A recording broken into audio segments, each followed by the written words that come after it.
जय गोपी जनवल्लभ गिरवरधारी।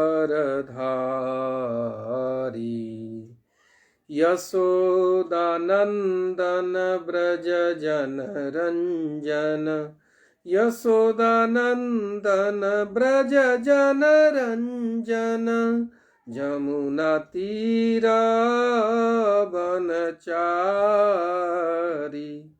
जय राधा माधव कुंज बिहारी।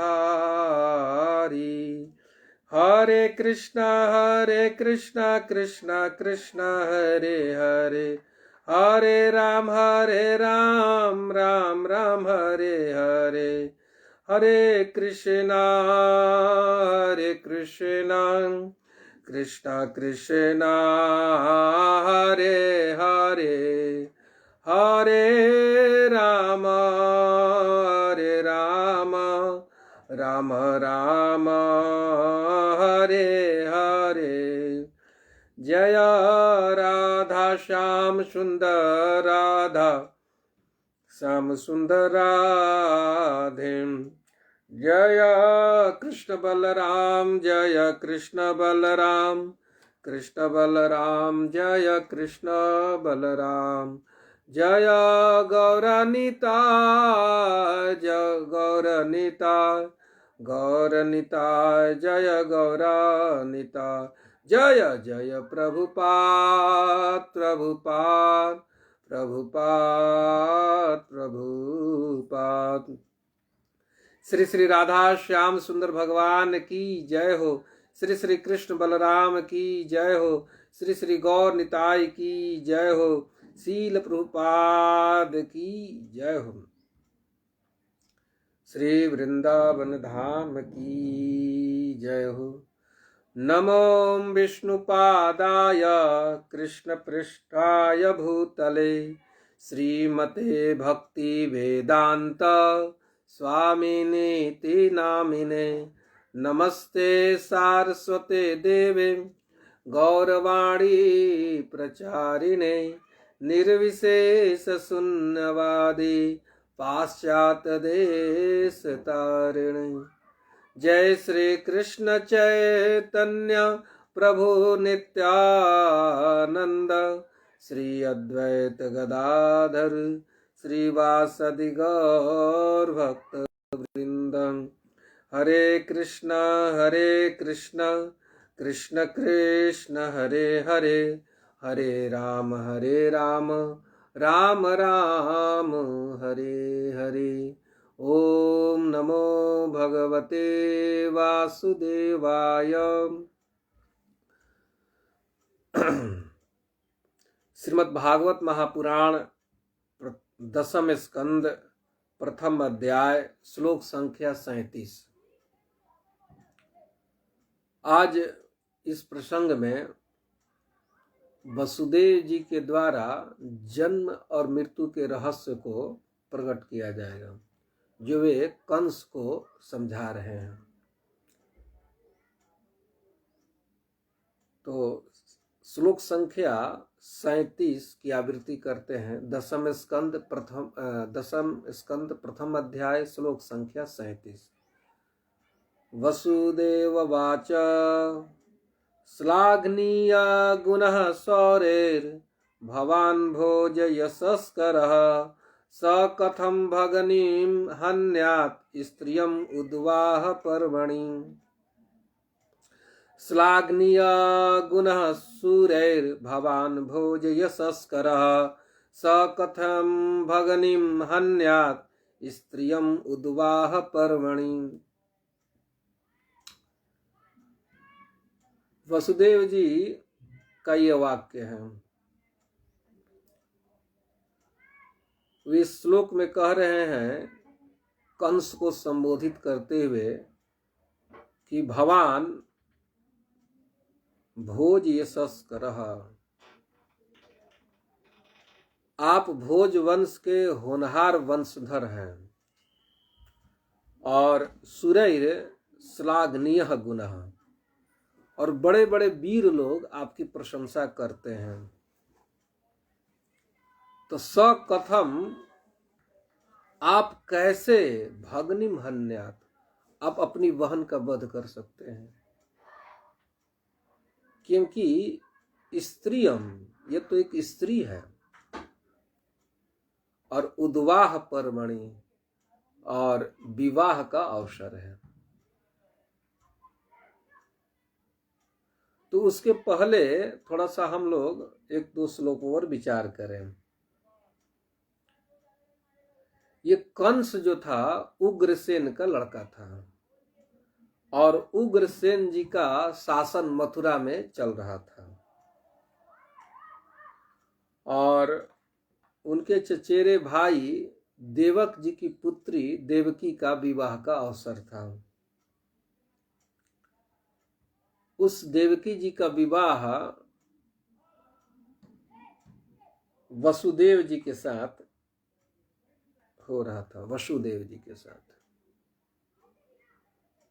तो बड़ा ही मांगलिक तरीके से विवाह संपन्न हुआ, और महाराज देवक ने अपनी पुत्री के विदाई के समय बहुत सा चीजों का उपहार दिया, जिसका वर्णन आता है। चतुशतम पारिबरहम गजानाम हेममालिनाम अश्वानाम मयुतम सार्धम रथानाम च 63 उनका अपनी पुत्री से बड़ा स्नेह था देवक जी का। तो कन्या को विदा करते समय उन्होंने उसे सोने के हारों से अलंकृत 400 हाथी, चतुशतम पारिबरहम गजानाम हेममालिनाम, और अश्वानाम अयुतम सार्धम, और 15,000 घोड़े, 1800 रथ, 63 रथानाम, और सुंदर सुंदर वस्त्राभूषणों से विभूषित 200 सुकुमारी दासिया दहेज में दी। दासी नाम सुकुमारी नाम 200 समलंकृत, बहुत सुंदर अलंकारों से सुसज्जित, और सुकुमारी नाम, सुकुमारी दास 200 दासियां, 200 दिए। कौन? देवक जी। दुर्हित्री वत्सलः, वो अपनी पुत्री से बहुत प्रेम करते थे। तो दुर्हित्री देवक प्रादात, ये सब देवक जी दिए दहेज के रूप में।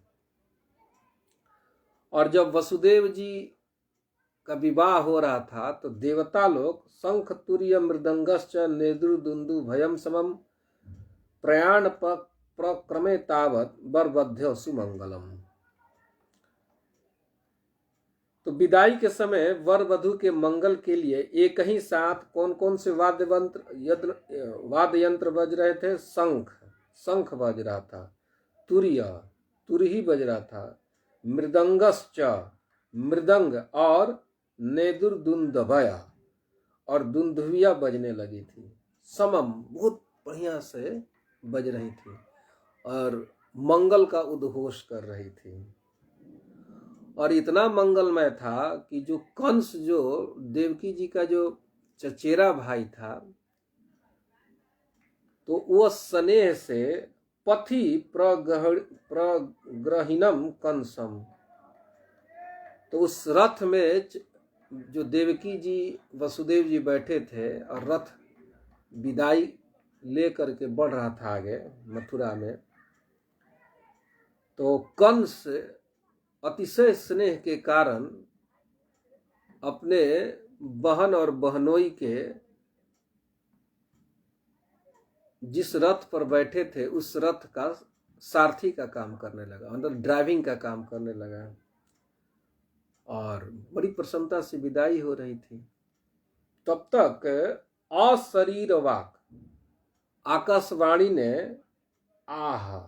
आभास्य आकाशवाणी ने कहा, क्या कहा? हे अबुध, अबुध मतलब मूर्ख, अरे मूर्ख। और गंभीर वाणी से हुई, क्योंकि जितने लोग विदाई के समय थे सब लोगों ने भी सुना, अरे अस्या, इस देवकी का अष्टमो गर्भो, इसका जो 8वां पुत्र होगा, त्वाम हंता, वो तुम्हारा वध करेगा। अभी अभी कंस अतिशय स्नेह में, प्रेम में भर करके और रथ हाँक रहा था अपनी बहन का। वो राजकुमार था, सारथी के कार्य के लिए वो नहीं था, लेकिन प्रेम के कारण वो अपने रथ को, हाँ किसी ने कहा नहीं, लेकिन अपने से रथ हाँक रहा था। अपने रथ हाँकने का मतलब अपना प्रेम प्रकट कर रहा था कि कितना प्रेम करता हूं अपने बहन से, तो रथ हाँक रहा था। और जैसे ही इसने सुना कि 8वां इसका गर्भ मारेगा, तो सुखदेव गोस्वामी कहते हैं कि इत्युक्तः, इसको सुन करके सह वह खलह, खल दुष्ट, पापो पापी, भोजा नाम कुलपांसना, भोज वंश का कलंक क्या किया, खड्ग पाणी, हाथ में तलवार निकाल लिया, और भगनी हंतुम आरब्ध, और भगनी के मारने के लिए, अपनी बहन को मारने के लिए कचे अग्रहित उसके केस को पकड़ लिया। बड़ा विचित्र दृश्य है। सब लोग देखें कि अभी अभी अपने बहन के प्रेम में आकर के रथ हाँक रहा था, प्रेम प्रकट कर रहा था प्रसन्नता पूर्वक। ऐसा नहीं कि किसी ने आदेश दिया, प्रसन्नता पूर्वक रथ हाँक रहा था। और जैसे ही सुना कि इसका 8वां गर्भ हमें मारेगा, तो तुरंत अपने तलवार, खड्ग पाणी, तलवार निकाल करके, तलवार ही नहीं निकाला, अपने बहन का, जिसका खूब सुंदर श्रृंगार हुआ था, केस को पकड़ लिया, और केस को पकड़ करके अब तलवार से मारने के लिए उठ खड़ा हुआ। तो सुखदेव गोस्वामी इसको गाली दे रहे हैं, सह खला, दुष्ट कहीं का, वह दुष्ट, सह खला, वह दुष्ट, पापो, और भोजा नाम कुलपांसना, अपने वंश के लिए कलंक रूप उत्पन्न हुआ। तम जुगुप्सित कर्माणम निरसंसम निरपत्रतम, वह अत्यंत जुगुप्सित कर्मणाम, बहुत ही क्रूर कर्म करने जा रहा था। अच्छा, क्रूर कर्म करने क्यों जा रहा है? क्योंकि वास्तव में वो क्रूर ही है, और निरसंसम निरपत्रपम, और इस पाप को करने में उसे लज्जा भी नहीं आ रही है। मतलब लज्जा मतलब सोच विचार भी नहीं किया कि आकाशवाणी ने कहा तो ये बात सत्य है कि असत्य है, क्यों कहा, किसने कहा, इसने पता नहीं लगाया। लेकिन जुगुप्सित कर्म में अपने आप को लगा लिया। अब वसुदेव जी की तो स्थिति बड़ा विचित्र है, क्योंकि अभी अभी देखे कि हमारे जो साले साहब हैं, अपनी बहन के स्नेह में कितना लगे हुए थे, प्रेम प्रकट कर रहे थे। क्योंकि कंस रथ ही नहीं हाँक रहा होगा, कंस बहुत बात कर रहा होगा कि मेरी बहुत प्यारी बहन है, ये है वो है, इसे ठीक से रखिएगा, इसे कोई कष्ट नहीं होना चाहिए।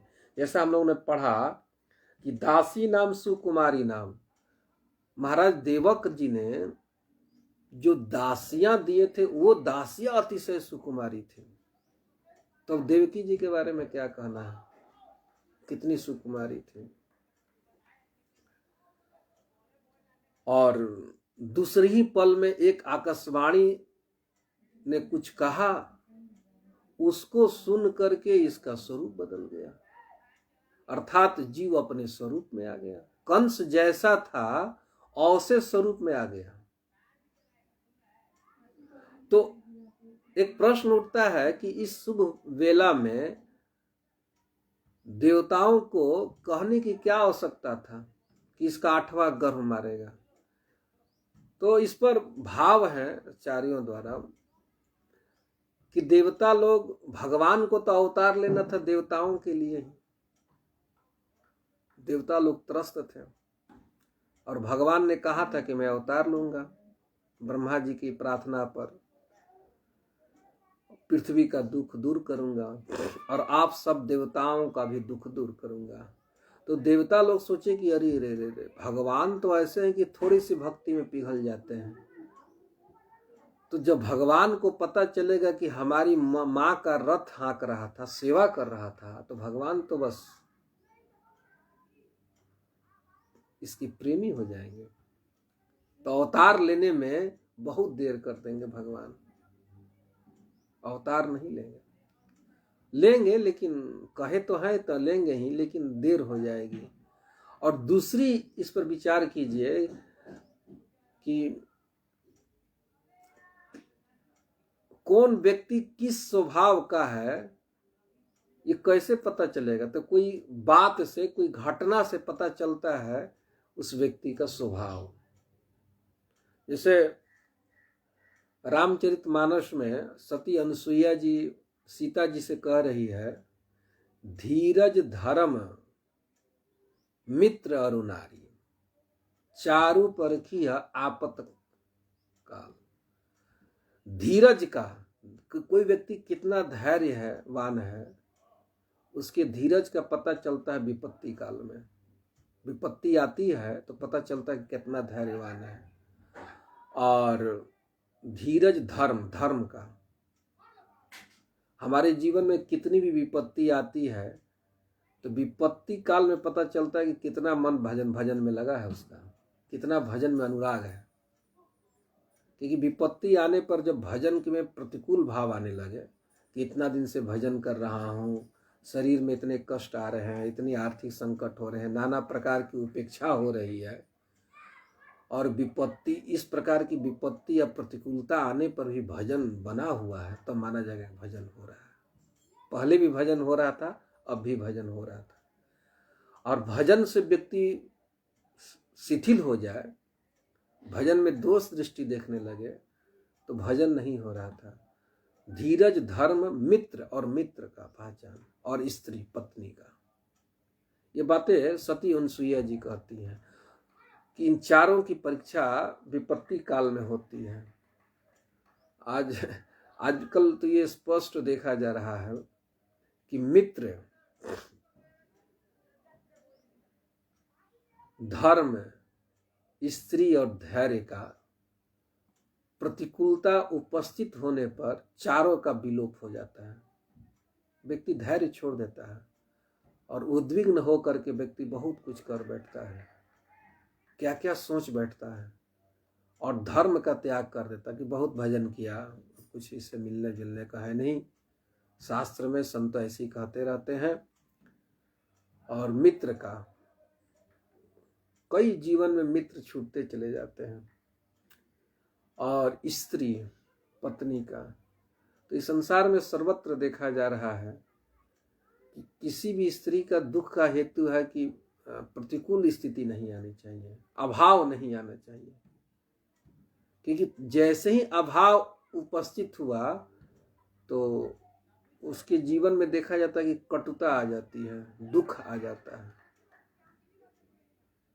तो इन चारों की परीक्षा सती अनुसुईया जी जैसा कह रही हैं कि हे सीते, विपत्ति काल में आने पर तब इनका पता चलता है कि वास्तव में इस व्यक्ति के पास धैर्य है कि नहीं, धर्म का आचरण है कि नहीं, ये वास्तव में व्यक्ति मित्र है कि नहीं, और वास्तव में ये स्त्री जो मेरी पत्नी बनी हुई है ये पत्नी है कि नहीं है। तो ये सीता जी को शिक्षा दे रही थी, क्योंकि वन में अपने पति का अनुगमन करते हुए गई हैं सीता जी, और वन में अपार क्लेश है, बहुत कष्ट है। और वो सती स्त्री थी तो वो आगे का भी देख चुकी थी, आगे बहुत बड़ा संकट आने वाला है। इसलिए तो ये सिद्धांत है। तो देवताओं ने सोचा कि भाई कंस का जो स्वरूप छिपा हुआ है, तो वास्तविक स्वरूप, कहे कि पूरी भीड़ लगी हुई थी, पूरा भीड़ लगा हुआ था। तो इस भीड़ को पता चले कि ये प्रेम कर रहा है, ये प्रेमी है नहीं, है क्या, पापी है, दुष्ट है। तो इसकी दुष्टता को, पाप करने की प्रवृत्ति को जगत के सामने प्रकट करना चाहिए, जगत के लोग भी देख ले और स्वयं इनकी जो वहन है ये भ्रम में ना रहे कि ये बहुत प्रेम करने वाला भाई है, क्योंकि तुरंत तलवार निकाल करके और देवकी जी का चोटी पकड़ लिया। कम से कम उस समय तो कोई खतरा नहीं था। जैसा आकाशवाणी ने कहा कि 8वां गर्भ मारेगा, इसका अर्थ हुआ कि 7 गर्भ से उसकी कोई भय नहीं है। तो 7 गर्भ के बाद ना 8वां आएगा तो बहुत समय है, तब तक विचार करता, कम से कम रथ हाँकता अथवा पता लगाता कि ये बात सही है कि गलत है। हम देखते हैं कि हमारे जीवन में मित्रता रहती है, चाहे संबंध रहता है, जरा सा किसी ने कुछ कह दिया, संबंध में विच्छेद हो जाता है, चाहे भावांतर हो जाता है, भाव बदल जाता है। तो इसीलिए देवताओं ने कहा कि एक तो भगवान कहीं प्रसन्न हो गए तो देर करेंगे, और दूसरा कंस के क्रूर स्वभाव को जगत के लोग देख ले, क्योंकि अभी सब लोग देख रहे हैं कि कंस बड़ी प्रेम से रथ हाँक रहा है, सेवा कर रहा है। किसकी सेवा कर रहा है? भक्तों का। वसुदेव जी भगवान के परम भक्त है। तो भक्त वत्सल तो भगवान है। जो भक्त की सेवा करने लगे तब तो भगवान उस पर रिझ ही जाते हैं, रिझ जाएंगे। तो ये इन कारणों से देवताओं ने कहा आकाशवाणी से, और कहने वाला दिखाई नहीं दे रहा है, तो मान ली किसी ने कहा तो कम से कम ये तो पता लगाना चाहिए किसने कहा, ये भी पता नहीं। उसका प्रेम नहीं था तो वो जुगुप्सित कर्म में लग गया। और देवकी जी का दृश्य बड़ा विचित्र है। दृश्य ऐसा है कि रथ पर देवकी जी और अपने पति, नवविवाहिता पति जो है वसुदेव जी के साथ है, और कंस जो अभी रथ हाँक रहा था वहीं से तलवार ने, चूंकि चोटी पकड़ लिया, कचे केस को पकड़ लिया, मतलब सारथी वाले स्थान से उठ करके और देवकी जी के पास आकर के और देवकी जी को ऐसे बाल पकड़ करके तलवार ऐसे उठाए हुए हैं कि जड़ को ही खत्म कर दो। 8वां न मारेगा, इसी से जन्म होने वाला, इसी को मार के खत्म कर दो, ऐसे तलवार पकड़ा। तो इस स्थिति, विचित्र स्थिति को देखा किसने? वसुदेव जी ने। तो वसुदेवो महाभाग, अब देखे कि भाई यहीं पर राजा है लेकिन इसके सामने कोई बोल नहीं रहा है, किसी ने आकर नहीं समझाया, क्योंकि कंस सब भयभीत थे। तब वसुदेव जी जो महाभाग हैं तो कंस को सांत्वना देते हुए वाचा कहने लगे। क्या कहने लगे? श्लाघनीय गुणः सुरेर भवान भोजे सस्कर। कंस की प्रशंसा करने लगे। अभी देखिए सुखदेव गोस्वामी कह रहे कि भोजानम कुल पांसना, अरे अपने कुल के लिए कलंक ही पैदा हुआ है, लेकिन साम नीति से काम नहीं लेने लगे। कई नीतियां हैं तो उन नीतियों का आश्रय लिए। तो सबसे पहले साम नीति, तो प्रशंसा करने लगे, अरे महाराज ये क्या कर रहे हैं आप तो भोज वंश के कीर्ति को बढ़ाने वाले हैं, और सूर्य श्लाघनीय गुण, और बड़े बड़े वीर लोग आपकी गुणों की प्रशंसा करते हैं, आप इतने गुणवान हैं। बड़े बड़े लोग आपको तो वीर मानते हैं कि कंस एक वीर है, आपकी वीरता की ख्याति चारों तरफ फैली हुई है। बड़े बड़े सूरबा लोग आपकी प्रशंसा करते हैं वीरता का, और आप अपने कुल के कीर्ति को बढ़ाने वाले हैं। तो कथम, कैसे, हन्यात, कैसे आप वध कर सकते हैं, किसको, भगनी, अपनी बहन को। पता ये वीर को कहीं शोभा देती है। आप विचार कीजिए कंस जी, हमारे साले जी, कि उद्वाह पर्वणि, एक तो विवाह का अवसर है, देख रहे हैं ना चारों तरफ मंगल बाजे बज रहे हैं। अब तो वाद्य यंत्र बजना बंद हो गया, बाजा बजाने वाले लोग भी वाद्य यंत्र बंद कर दिए, कोलाहल शांत, और वातावरण भी बिल्कुल शांत है, सन्न है। तो विवाह का एक अवसर है, और दूसरा ये तो स्त्री है, और तीसरा आपकी बहन है, भगनी है। तो आप जैसे वीर को ये शोभा देती है।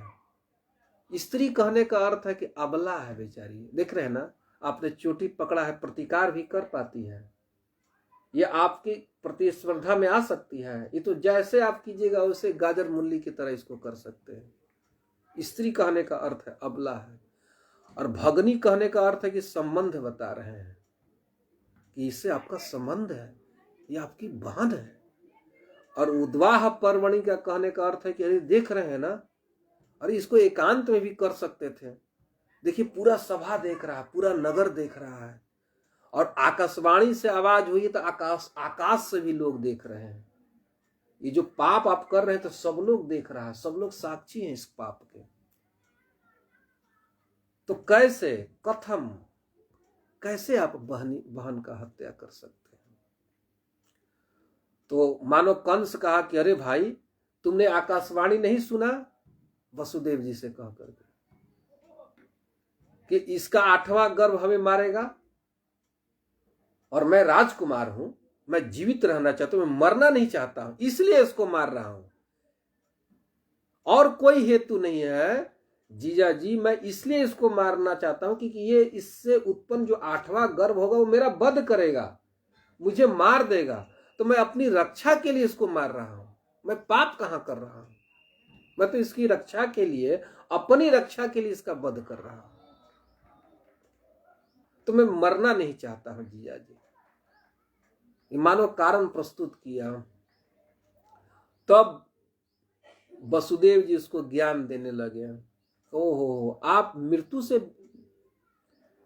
से डर रहे हैं। ओहो, तब कहने लगे कि मृत्यु जन्मताम वीर देहे न सहजायते। अरे राजन, जन्म बताम, अरे जिसने भी जन्म लिया, सिद्धांत बताने लगे कि आप पर ही लागू नहीं है, जिस किसी ने भी जन्म लिया तो देहेन सह, देह के साथ ही मृत्युर जायते, उसके मृत्यु का निश्चय हो जाता है। देहेन, जैसे हम रेलवे के प्लेटफॉर्म पर टिकट लेने जाते हैं, अब तो नेट पर ही आदमी कर लेता है घर बैठे। तो हम जहां से जर्नी प्रारंभ करना चाहते हैं तो उसी समय हमें लिखना है कि कहाँ जर्नी खत्म करना है, अपना गंतव्य लिखना पड़ता है, तब टिकट जनरेट हो पाएगा, नहीं तो टिकट जनरेट नहीं हो पाएगा। वो लिखना होगा उस कॉलम को कि जिस स्थान से आपकी यात्रा प्रारंभ होगी, टिकट लेने के समय, अभी यात्रा प्रारंभ नहीं हुई है, तो उसी समय आपको ये फॉर्म भरना पड़ता है कि कहाँ ये तक हमारी यात्रा जाएगी, कहाँ यात्रा खत्म होगी। तो वसुदेव जी कह रहे कि राजन आप मृत्यु से भयभीत हैं। ओहो, अरे ये तो जन्म बताम, जन्म के समय ही तय हो गया है। अर्थात कह रहे हैं कि मृत्यु को टाला नहीं जा सकता है, देवकी कारण नहीं है, आपके जन्म के साथ ही, देखिए ना आपकी आपसे छोटी बहन है ना, आपका जन्म पहले हुआ है और ये तो आपके बाद की जन्मी हुई है ना, तो आपका जन्म पहले हुआ था राजन, तो आपके जन्म के समय ही ये मृत्यु तय कर दिया, ब्रह्मा जी ललाट पर लिख दिए। इसमें इसका क्या दोष है, आपकी तो मृत्यु पहले से तय है राजन। तो कंस कहे कि तो मैं अभी नहीं मरना चाहता हूं। तो कहे कि राजन अद्य वा शतान्ते वार मृत्युर्वै प्राणी नाम ध्रुवा। अरे किसी की मृत्यु आज हो अथवा अद्य शतान्ते या 100 वर्ष के बाद हो, लेकिन मृत्युर्वई प्राणिनाम ध्रुवम, प्राणिनाम बहुवचन में है, सभी प्राणियों की मृत्यु क्या है? ध्रुव है, निश्चित है। और वही शब्द भी दे रहे हैं, वही मतलब ही होता है निश्चित है, कि जिसने जन्म लिया उसकी मृत्यु राजन निश्चित है, मरेगा। वही मतलब निश्चित होता है। वही में भी मान लीजिए किसी को विश्वास ना हो, हम लोग को विश्वास ही नहीं होता कि हम लोग एक दिन मरेंगे, शरीर का त्याग होगा, तो ध्रुवम शब्द प्रयोग कर रहे हैं। और बाप भी ध्रुव कह रहे हैं और बेटा श्री कृष्ण भी ध्रुव कहेंगे गीता जी में। जातस ही ध्रुव, गीता जी में है ना 2 अध्याय में, यहां पर भगवान कह रहे हैं। और इसी बात को इनके बेटे श्री कृष्ण युद्ध भूमि में अर्जुन को समझाएंगे कि राजन, वो श्लोक कैसे है, जातस ही ध्रुव, 2 अध्याय गीता जी का 27 नंबर, जातस ही ध्रुव मृत्युर ध्रुवम जन्म मृतस्य च तस्माद अपरिहार्थे न तुम सोचितुम अर्हसि। ये अपरिहार्य कार्य है, भगवान कह रहे हैं गीता में, इसको टाला नहीं जा सकता है, बिल्कुल टाला नहीं जा सकता है। अब तो कंस कुछ सुनने लगा, अभी मारा नहीं, ओहो मृत्यु तय है। अब उसको कुछ अनुभव होने लगा कि ओ हो देवकी कारण नहीं है। इतना तो समझ गया कंस, न तो मार देता। अभी तक दुष्ट था ना, जुगुप्सित कर्मणाम, क्रूर व्यक्ति था, मार देता, लेकिन थोड़ा रुक गया, सुनने लगा वसुदेव जी की बात को। ओहो देवकी कारण नहीं है, मैं तो देवकी जी को कारण समझ रहा था, इसीलिए जिया जी मैं इसको मार रहा था। लेकिन आप कह रहे हैं कि रीत तो जन्म के साथ ही मृत्यु निश्चित है, देहे न सह जायते, और ये ध्रुव है, इसको टाला नहीं जा सकता है। अब भगवान कह रहे अपरिहार्य, तस्मात, इसलिए है राजन ये अपरिहार्य कार्य है, इसके बारे में चिंता करने के योग्य न तुम नहीं हो, चिंता करनी नहीं चाहिए, अपरिहार्य है।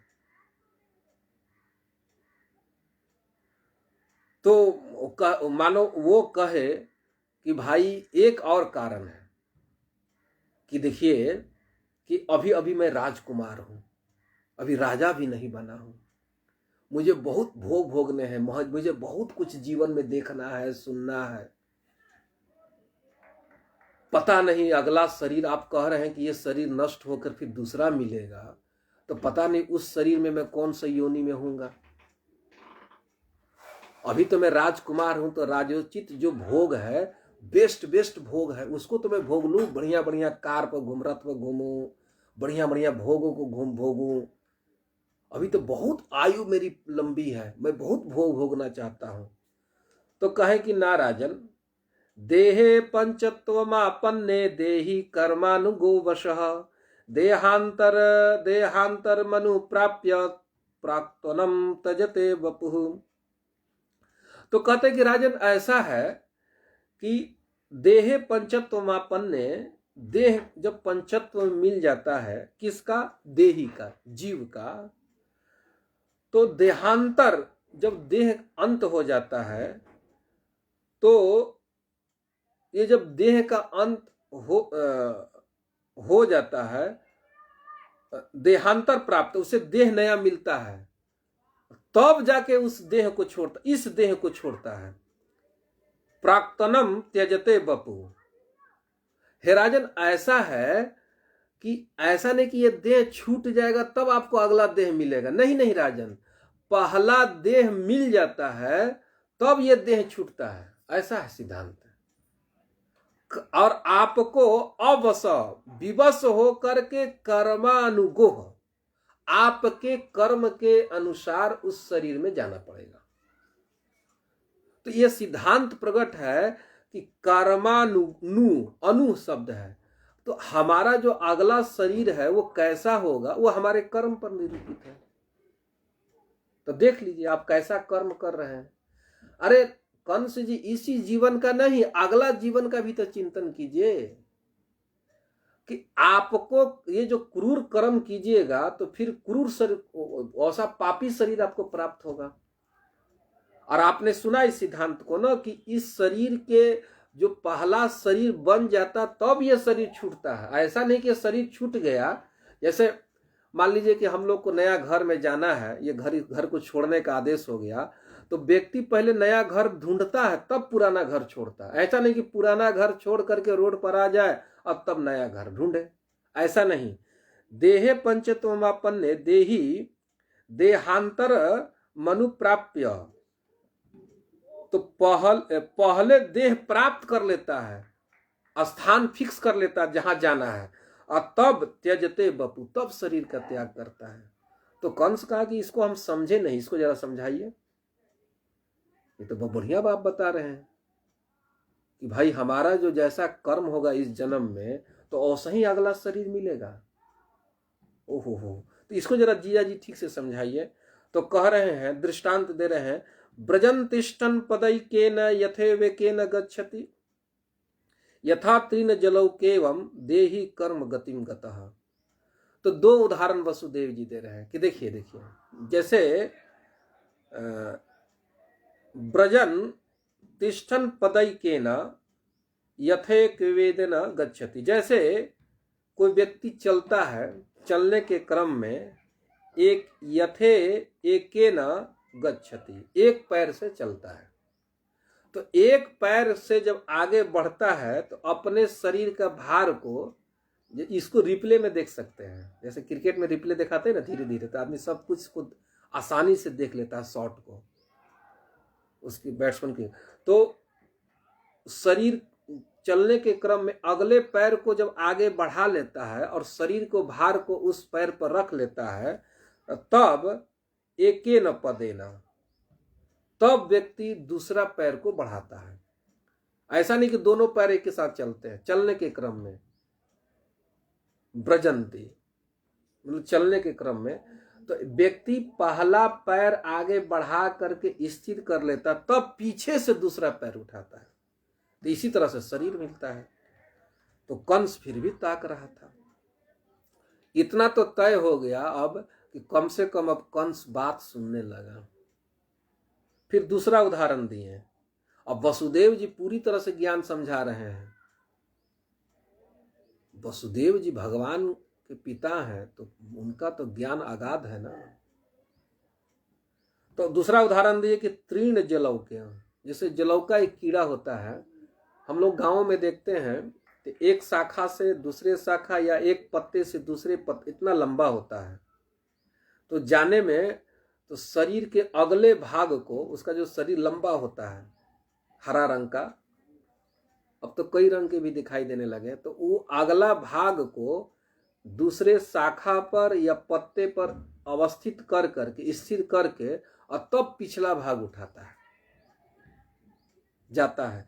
तो दो उदाहरण दिए कि राजन आप इसको तो देखे हैं और चलने समय तो आपका अनुभव है राजन। तो इसी तरह से देही कर्म गतिम गतः, देखिए यहां पर भी आ गया कर्म गति, अपने कर्म के गति के अनुसार उसका शरीर उसे मिलेगा और उस शरीर में जाना होगा। तो अब वो समझ गया कि ओहो ये तो क्रूर कर्म है भाई, और इस कर्म के अनुसार तो मुझे अगला शरीर बन रहा है, अब उसमें हमको जाना पड़ेगा।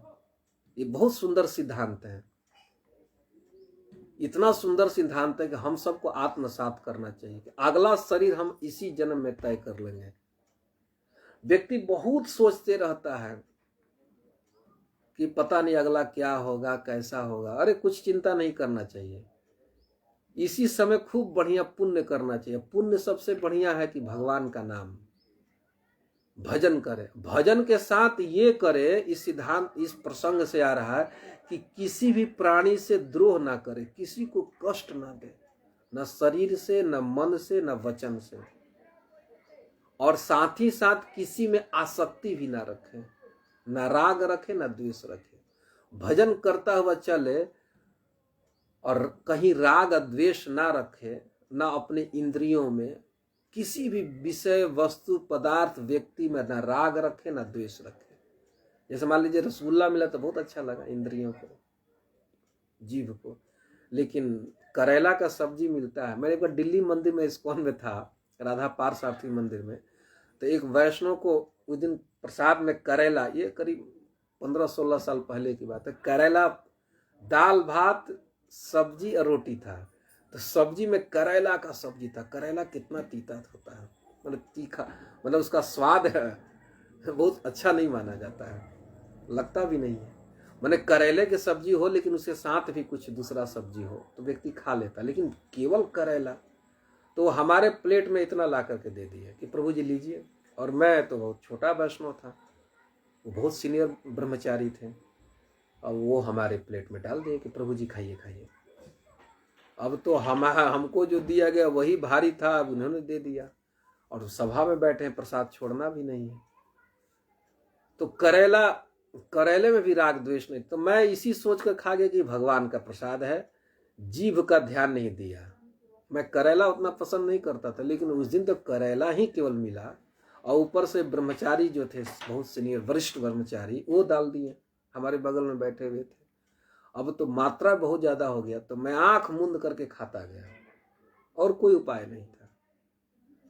और उसके बाद ये हो गया, करेला से हमें दुख नहीं होता बिल्कुल। अब करेला का सब्जी या करेला का भुंजिया मिले और रोटी तो प्रेम से पा लेता हूं। तो हमारा किसी भी वस्तु, पदार्थ, परिस्थिति, व्यक्ति में न तो राग हो न तो द्वेष हो। इस संसार में अगर नहीं रहे, अगर राग रखेंगे तो पुरंजन उपाख्यान इसी के लिए कि जहां आपका राग होगा वहीं आपको जन्म मिलेगा। ये देखा जा रहा है, और ये भक्ति करने पर अनुभव में भी आ रहा है, समझने में। तो आगे मैं जरा सा और श्लोकों को पूरा कर दूं, 1-2 है। स्वप्ने यथा पश्यति देहमीदृशं मनोरथेनाभिनिविष्ट चेतनः दृष्टा सुताभ्यां मनसानुचिन्तयन् प्रपद्यते तत्किमपि ह्यपस्मृतः। देखिए, ये जो श्लोक है जन्म और मृत्यु के रहस्य को बिल्कुल खोल दे रहा है। श्लोक संख्या 41। हमने कल विश्वनाथ चक्रवर्ती पाद जी का जो टीका पढ़ रहा था, जीव गोस्वामी का टीका पढ़ रहा था, और श्रीधर स्वामी का, तो सोचा था कि टीका से कहूंगा, लेकिन टीका इतनी विशाल है, इतनी रसमय है, उसके लिए तो भाई 2-2.5 घंटा चाहिए था। इतने कथा कहने के लिए कम से कम 2.5-3 घंटा चाहिए, तब तो ये प्रसंग और क्लियर होता है।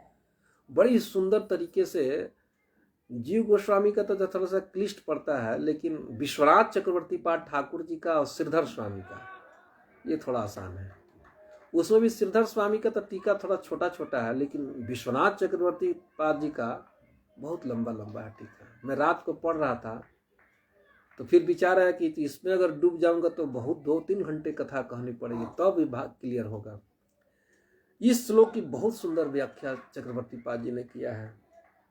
तो देखिए, मनुष्य क्या करता है, दृष्टा सुताभ्याम, मनुष्य क्या करता है, इसको समझिए कि कुछ चीजों को देखता है और सुनता है। हम तो 2 ही काम कर रहे हैं।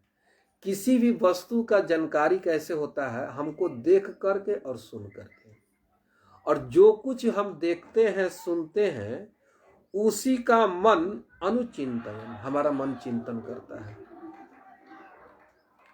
श्रील विश्वनाथ चक्रवर्ती पाद ठाकुर लिखते हैं कि इस समय वो राजा को देखता है।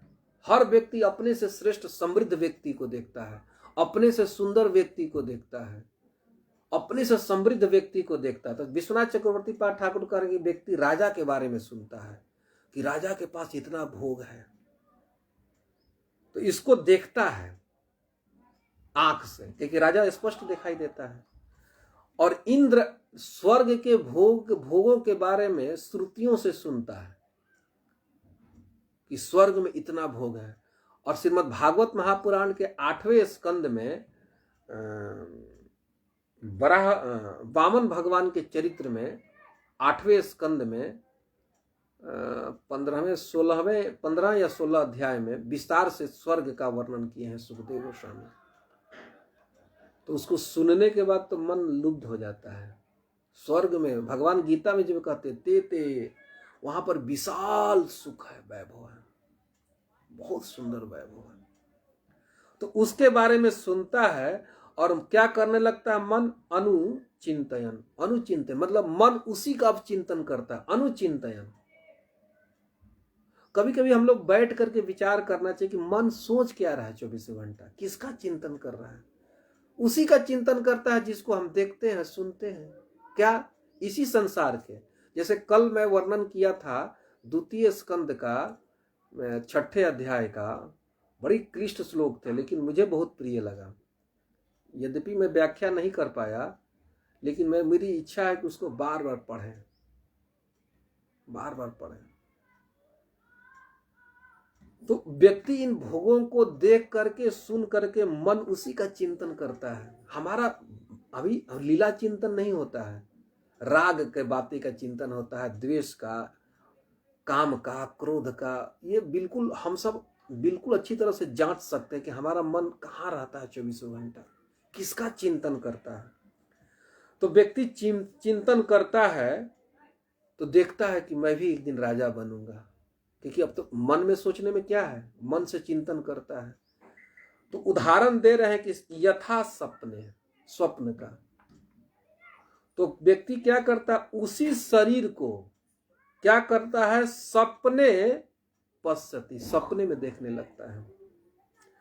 क्या देखने लगता है? देहम ईदृशी, जिस देह का वो चिंतन कर रहा था, जिसके बारे में सुना था, उसी देह को पश्यति, देखने लगता है। कब? कौन सी अवस्था? सपने, सपने में। सपने में सबका अनुभव है। और तो फिर अच्छा, तो दिन में तो नहीं करता है क्या? तो नहीं, कह रहे कि नहीं, दिन में भी मनोरथेना भिनिविष्ट चेतन, इतना गाढ़ उसका चिंतन करता है कि व्यक्ति दिन में भी अपने आप को मान लेता है, अभिनिविष्ट हो जाता है। इतना अभिनिविष्ट हो जाता है कि व्यक्ति उसी को मानता है। और तो इसका क्या होता है? क्यों ऐसा करता है? प्रपद्यते, क्योंकि वो मान लेता है कि मैं भी राजा हूं। चिंतन के कारण ऐसा होता है। इतना अभिनिविष्ट उसकी चित्त में हो जाता है कि चित्त में संसार आके बैठ जाता है और मनोमय हो जाता है। अब देखिए, हम सपना देख रहे हैं, तो आप देखिए बड़ा सुंदर है दृष्टांत कि मन ही क्या बन जाता है? राजकुमार। और आप इसको देख रहे हैं, आप राजकुमार नहीं बने हैं, आपका मन ही राजकुमार बन गया है, राजकुमारी बन गया है, भोग बन गया है, भोग भी सब कुछ मन बन गया है। और तब किमपि, और जीव खटिया पर, पलंग पर पड़ा पड़ा, ह्यपस्मृति, और जो जिस शरीर में है उसको जीव भूल जाता है। तो कंस कहा कि आप जो सब दृष्टांत दे रहे हैं तो हम कैसे जाने कि भाई दूसरा शरीर मिलता है। और कंस को चिंता हो गया ना, भोगी व्यक्ति को बहुत चिंता होता है कि अगला शरीर। इससे तो डकैत लोग, भगवान पे विश्वास नहीं होता कि भगवान आगे भी देंगे, तो लूटते हैं, डकैती करते हैं। हम अपने ऑफिस में भी देखते हैं, बहुत लोग घूस कमाते हैं, बहुत बहुत लूटते हैं, खुश उठते हैं। उनको विश्वास नहीं कि भगवान देगा। तो पापी व्यक्ति भविष्य का बड़ी चिंतन करता है, इसीलिए पाप करता है। जैसे मान लीजिए कोई भक्त है, कोई भक्त उसका अपमान कर दिया, तो भविष्य के बारे में चिंता करता है कि अरे हमारा इज्जत इसने कर दिया, मैं इतना अच्छा कथाकार हूं, मुझे लोग सब लोग आदर करते, इसने हमारा इज्जत ले लिया, हमारा अपमान कर दिया। तो व्यक्ति उससे बैर करने लगता है। लेकिन हम सबको धैर्य रखना चाहिए कि भविष्य भगवान के अधीन है, सब कुछ ये संसार भगवान के अधीन है, सब कुछ देने वाले हैं, मान यश कीर्ति। अरे हमको कीर्ति के लिए क्या प्रयास करना है, सब कुछ वही देते हैं। तो व्यक्ति विचलित नहीं, लेकिन दुष्ट प्रवृत्ति का व्यक्ति तो विचलित हो जाएगा, अरे हमारा अपमान कर दिया, हमारा इतना इज्जत है। तो भविष्य के प्रति चिंतित बहुत रहता है। तो कंस जैसा व्यक्ति जो भोगी था, पापी था, तो वो क्यों ना चिंतित होगा। इसीलिए उदाहरण दिए कि राजन, कि जैसा आपका चिंतन होगा वैसा ही आपका अगला शरीर होगा। चिंतन तो इस देवकी के प्रति जो क्रूर चिंतन कर रहे हैं, इसका आप त्याग कर दीजिए। कंस बिल्कुल समझ गया। बिल्कुल समझ गया, ध्यान से सुन रहा है, इसका मतलब समझ रहा है। और आगे तो कई श्लोक है। यतो यतो धावति देव चोदितम मनो विकारात्मक मापु पंचसु गुणेषु माया रचितेषु देह्यसौ प्रपद्यमानः सहदेन जायते। इसमें वसुदेव जी कह रहे हैं कंस से आगे और समझाते हुए कि यतो यतो देव चोदित, एक मिनट ये मैं जरा सा निकाल लूं। यतो यतो धावति देव चोदितम मनः, कह रहे हैं कि राजन देव चोदितम, देव से प्रेरित होकर के विकारात्मकम मनः, हमारा मन कैसा है? विकारों से भरा हुआ है। कई आचार्यों ने तो दुष्ट मन, भजहूं रे मन श्री नंद नंदन, इसमें मन को ही संबोधित किया जा रहा है। मन बहुत दुष्ट है। तो कह रहे हैं कि देव से प्रेरित होकर के विकारात्मक मन माया रचितेषु, माया के द्वारा नाना प्रकार के रूप का शरीर को रचना कर लेता है। माया कर देती है। हमारा जैसा जैसा चिंतन होगा, देखते ना इसी शरीर में कितना चिंतन किए हैं हम लोग, दूसरे दूसरे शरीर को, दूसरे के रूप को देख करके, दूसरे के धन को देख करके, दूसरे को ऐश्वर्य को देख करके हम नाना प्रकार के शरीर का चिंतन कर बैठते हैं। कौन कौन करता है? कर्ता कौन है? सब्जेक्ट कौन है? विकारात्मक मनः। इसीलिए भगवान बार बार कहते हैं कि मन से केवल मेरा चिंतन करो, मन को मुझ में लगाओ, शरीर आदि के बारे में नहीं है। मन बहुत प्रबल है। तो राजन ये जो मन है यही हेतु है आपका अगले शरीर का। तो देव चोदितम, देव से प्रेरित होकर ये जो विकारात्मक जो मन है, माया रचितेषु, माया के द्वारा नाना प्रकार के शरीर की रचना कर देता है। कैसा शरीर? पंचसु गुणेशु, 5 भौतिक शरीर। मन तो सपने सूक्ष्म शरीर है, तो भौतिक शरीरों की रचना करता है। महाभूत जो 5 वस्तु हैं, पृथ्वी जल अग्नि वायु आकाश, और ये कैसे हैं? गुणेशु, गुण में है। ऐसे शरीरों का मन से खूब चिंतन कर लेता है। और यतो यतो धावती, और जिस जिस शरीर में उसका मन धावित होता है, इस समय आपह, उस शरीर में व्यक्ति का आपह, उस शरीर में अभिनिवेश हो जाता है, उसको उसकी प्राप्ति की लालसा उत्पन्न हो जाती है। और असौ देही, वह जीव भी प्रपद्यमान, ऐसा ही मानता है कि मैं ऐसा हूं, मानता है कि मैं चोर हूं, मैं सुंदर हूं, मैं धनी हूं, मैं ये हूं, मैं ये हूं, ऐसा मानता है। प्रपद्यमान, और ऐसा जब मान बैठता है तो देहे न सह जायते, अब उसको उस शरीर में जाना पड़ेगा। तो देख रहे हैं ना आप सब, वैष्णव विचार कीजिए, श्लोक संख्या 41-42 कितना अर्थ खोल रहा है। ये बिल्कुल हमारे हाथ में है कि अगला शरीर कैसा होगा, ये बिल्कुल तय है, हमारे हाथ में है तय करना। बिल्कुल मन से सोचना चाहिए कि मन किसका चिंतन कर रहा है। इसीलिए व्यक्ति को संसार का चिंतन करना ही नहीं चाहिए। संसार का चिंतन 2 तरीके से होता है, षड विकार के कारण, राग द्वेष के कारण, काम क्रोध के कारण। भैया किसी चीज की कामना नहीं करनी चाहिए। इसीलिए गीता जी में कहा है किसी चीज की स्पृहा करनी ही नहीं चाहिए, किसी के प्रति द्वेष करना ही नहीं चाहिए, कोई कामना नहीं करना चाहिए, और कहीं राग नहीं रखना चाहिए, और ना कहीं द्वेष करना चाहिए किसी भी परिस्थिति में, क्योंकि उसी का चिंतन होता है, ना चाहने पर कहीं। जैसे कह रहे हैं कि प्रपद्यमान, और ये मन पर विश्वास नहीं करना चाहिए। प्रपद्य, जैसे भागवत के 3 स्कंद में 25वें अध्याय में भगवान कपिल जी कह रहे खेल, ये मन ही माँ जीव के बंधन और मुक्ति का हेतु है, मन ही, और कुछ नहीं। संसार के भोग पदार्थ से हमारा नहीं है। मन कहाँ है? हम यद्यपि संसार में रहें, संसार के भोगों के बीच में है, लेकिन अगर हमारा मन कृष्ण में है तो संसार कुछ भी नहीं कर पाएगा। लेकिन शरीर मान लीजिए बहुत बढ़िया जगह है, वृंदावन में धाम में बैठा हो, भक्तों के बीच में है, लेकिन मन से संसार का चिंतन हो रहा है, तो बहुत ही खतरनाक स्थिति है। बहुत ही खतरनाक स्थिति है। खतरनाक स्थिति क्या है कि मन चिंतन क्या करेगा? भोगों का, काम का, क्रोध का, लोभ का, इसी का चिंतन करेगा, द्वेष का, चाहे अहंकार का चिंतन करेगा, मैं बहुत श्रेष्ठ वैष्णव हूं, मैं ये गुणों से युक्त हूं। तो इसी का चिंतन करने के कारण उसको अगला शरीर उसका उसी तरह बनता जाएगा और उसको जाना पड़ेगा। देहे न सहजायते, जैसे देखिए गीता जी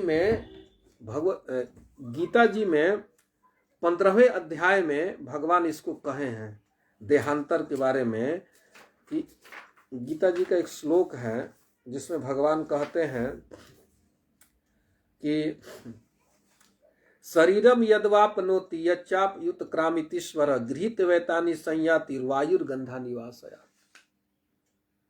और कह रहे हैं कि श्रोत्रम चक्षुस्पर्शनम च रसनम घ्राणमेव च अधिष्ठाय मनश्चायम विषयानुपसेवते। तो जितनी हमारी इंद्रियां हैं, मन है, इस भोग की लालसा है, क्रोध, काम, ये सब संस्कार के साथ, इंद्रियों के साथ, विकारात्मक मन के साथ जीव एक शरीर से दूसरे शरीर में प्रवेश करता है। और हमारा अगला शरीर कैसा होगा, दिव्य होगा कि कैसा होगा, ये हमारे चिंतन पर है। और चिंतन होता है दृष्टा सुताभ्याम से, क्योंकि वसुदेव जी कह कि दृष्टा सुताभ्याम अनुचिंत मन अनुचिंत है। अनुचिंत है मन उसके पीछे पीछे चल देता है। अनु मतलब होता है अनुगत, पीछे। मन किसका अनुगत होता है? जिसका चिंतन करता है।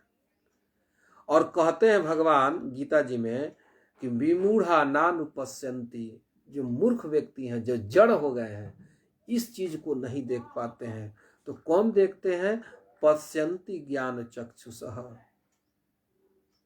देख लेते हैं। क्या देखते हैं? जो ज्ञान में तेज हैं, जो बहुत अच्छे भगत हैं, वो इस क्रिया को देख लेते हैं कि इस शरीर, तो चारों तरफ आप देख सकते हैं अपने आसपास शरीर, एक शरीर से दूसरे शरीर में देहांतर हो रहा है 24 घंटा, एक शरीर से दूसरे शरीर में। जीव हमेशा निरंतर यात्रा में लगा हुआ है। तो मूर्ख नहीं समझ पाता है कि उत्क्रमांतम स्थितम व भुंजानम व गुणान्वितः। तो बहुत ही महत्वपूर्ण श्लोक है, इसकी तो व्याख्या में बहुत समय जाएगी, जिसमें अभी एक श्लोक है, ज्योतिर्यथैवोदक पार्थिवेश्वद समीर वेगानुगतम विभाव्यते एवं स्वमाया रचिते सौपुमान गुणेषु रागानुगतो विमुह्यति। इसमें आत्मा का लक्षण दिया गया है।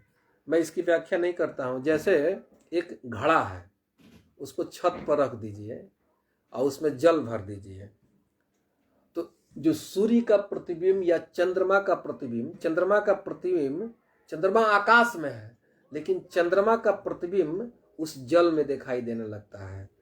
और समीर वेगानुगतम, और हवा जब बहने लगती है, जब हिलने लगता है, तो दिखाई देता है कि चंद्रमा भी हिल रहा है, चंद्रमा स्थिर है।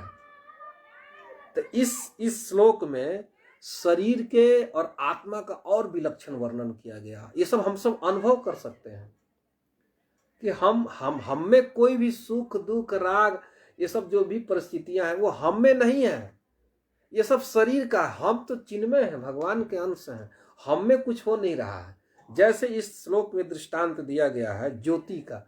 ज्योति का अर्थ आचार्यों ने किया है जैसे चंद्रमा।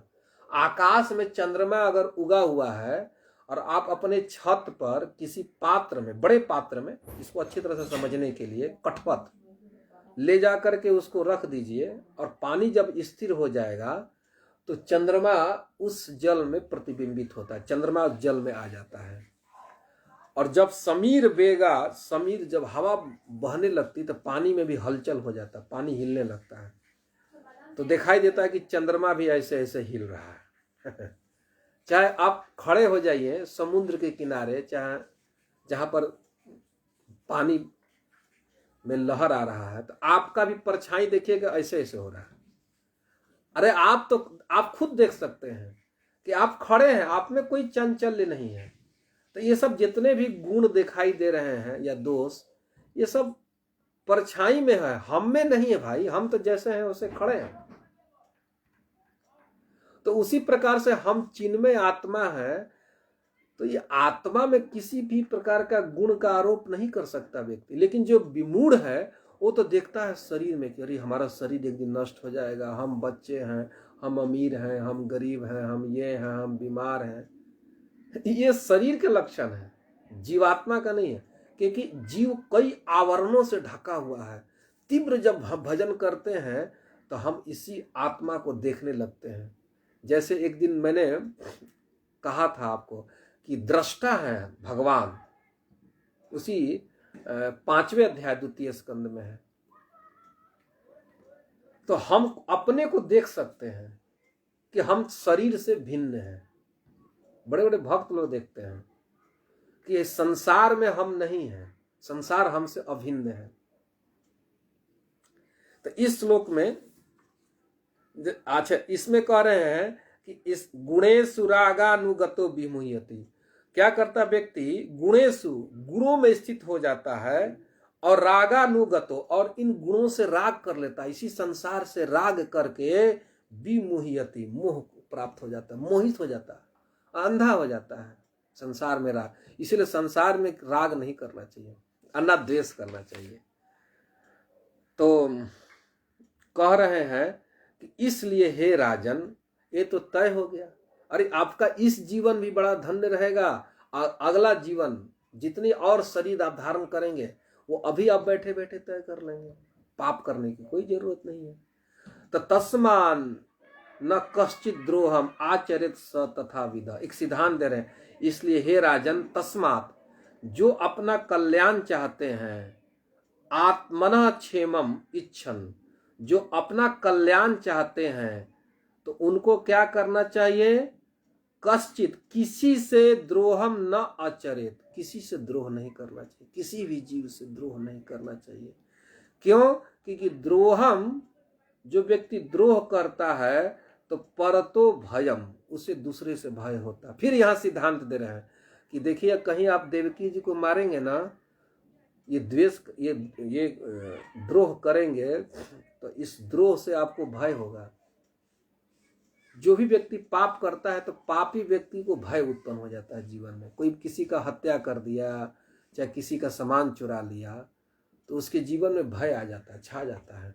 यद्यपि वो कहता है कि भयभीत नहीं हूं, लेकिन भय तत्काल आ जाता है। तब आपके जीवन में भय आ जाएगा, आप भयभीत रहेंगे। और यही हुआ भी, कंस सदा भयभीत रहता था।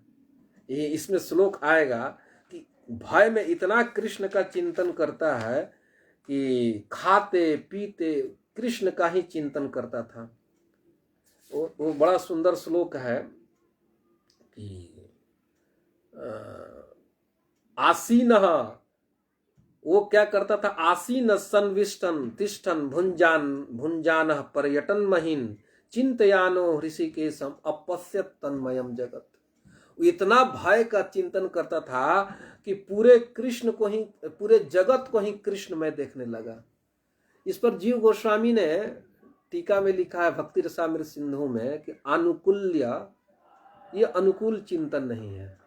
असुरों को भी भगवान मिले हैं, लेकिन ये अनुकूल, उत्तम भक्ति में कह रहे हैं कि उत्तम भक्ति ये नहीं, हमें प्रतिकूल भाव से नहीं, अनुकूल भाव से कृष्ण का चिंतन करना चाहिए। तो कंस के जीवन में कह रहे हैं कि तुम्हारे जीवन में इतना भय आ जाएगा, इस भय से बचिए। और एक सिद्धांत भी दे रहे हैं कि किसी व्यक्ति को अपने जीवन में किसी से द्रोह नहीं करना चाहिए। तो कंस को समझाएं और अंत में कहने लगे कि ऐसा त्वानुजा बाला कृपणा पुत्री कोपमा। और देखे, ऐसा त्वा अनुजा बाला, ये आपकी बहन है और बाला है, अभी अभी इसका विवाह हुआ है। और त्वम दिन वत्सला, और आप तो दिनों पर कृपा करने वाले हैं। देखिए ना, है ना देवकी जी को बाला, कृपणा, कृपण की तरफ पड़ी हुई है। और आप हैं दीन वत्सल, तो हन तुम ना रहसी, आपको वध करना बिल्कुल उचित नहीं है। आपको वध करना बिल्कुल उचित नहीं, क्योंकि आप दीन वत्सल हैं।